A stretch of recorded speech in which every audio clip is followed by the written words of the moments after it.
Who I am is not important. All you need to know is this. For the past 5 years, I've been part of the NASA team that looks after the Voyager 1 probe as it travels further and further away from the Earth. We have helped keep it functional for decades after its expected lifetime, and at a distance of 14.5 billion miles away from Earth. It really is a marvel of human engineering. If you're interested in our work, you've probably read in recent news about the unexplained malfunctions that the craft has been suffering from. It's true that the probe is experiencing difficulties, but that's not even the half of it. God, it's not even a malfunction at all. Blame the government suits for that lie. The probe's orientation in space is managed by a system called the AACS, which stands for Attitude, Articulation and Control System. Normally, the AACS makes sure that the Voyager has its antenna pointed to Earth, so that it can both send and receive signals. That is how we get the data the probe collects. And that is how we make sure it will stay functional for as long as possible. 2 weeks ago, we started receiving information from the AACS that simply could not be true. We checked, and then double-checked, but there was no mistake.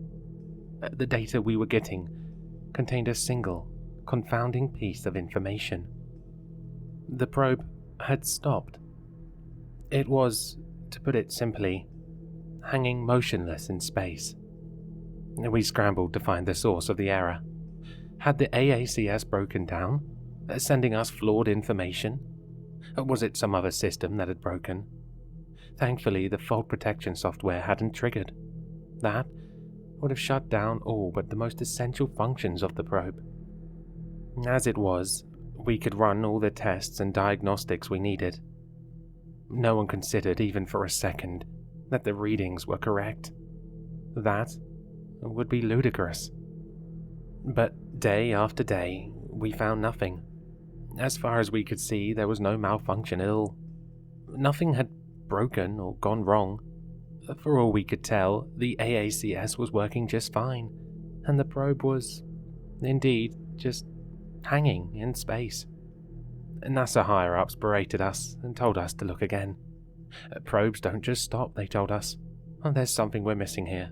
There has to be. A monotonous, unfulfilling week followed. More tests, more diagnostics. Same result every time.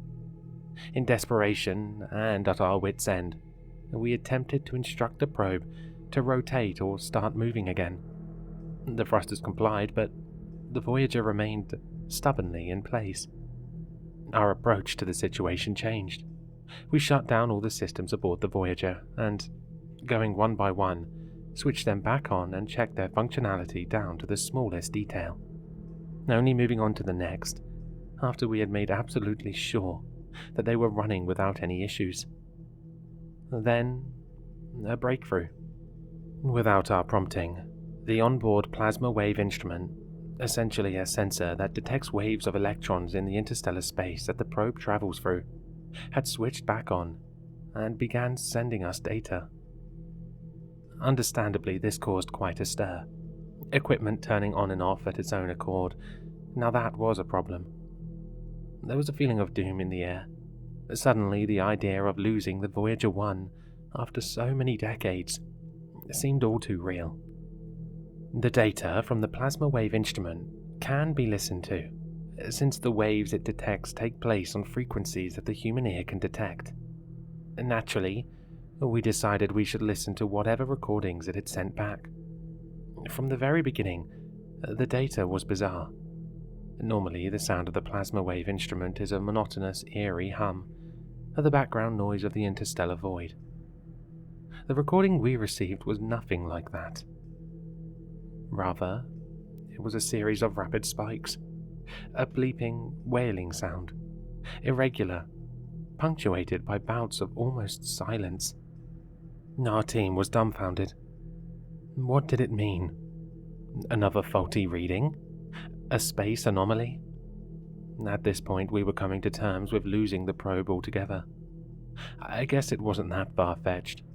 Voyager 1 was operating decades past its expected lifetime.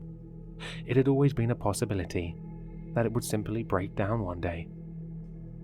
As we sat in the listening room, pondering and arguing, one of my colleagues, a genius and one-time child prodigy named McKinley, suddenly sat up straight. I looked over at him. His face was wrapped with fascination. "God above, I've got it. It's Morse Code." There was a second of silence. "Ridiculous," someone sneered from across the room. "How could it?" "Listen to it," McKinley insisted. "The spikes, the punctuation, the breaks. It's Morse, I tell you." He grabbed a paper and pencil and began playing the recording back again, mumbling under his breath. P. E. R. A. After a few minutes, he sat up and lifted the paper into the air. "Per aspera ad astra," he declared victoriously. The room exploded with frantic activity, people shouting over each other, asking questions, voicing confusion, drawing hypothesis.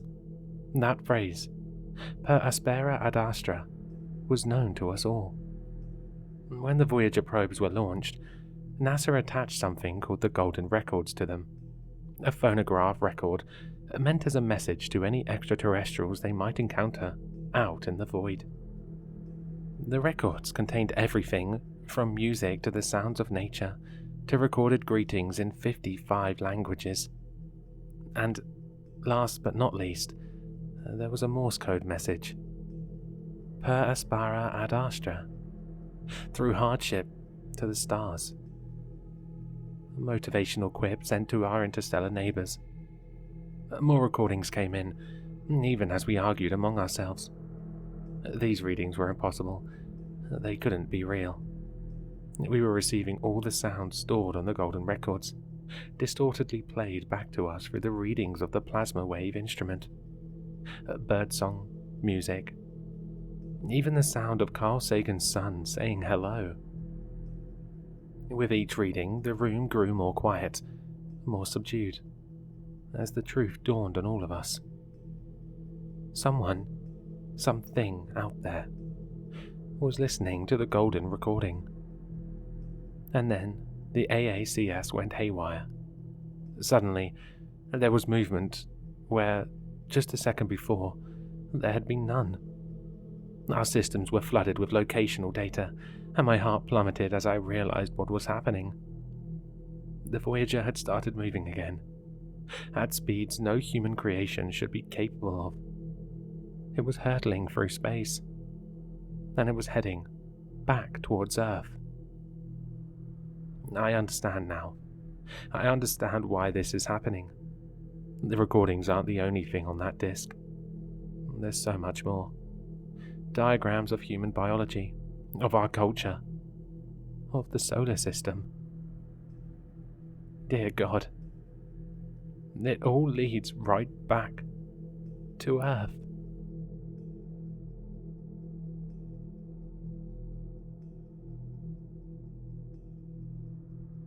Hello, sinister listeners. If you've enjoyed this story, then you'll find all the author's information in the description below. For more content, be sure to like, comment, and subscribe to succumb to the sinister.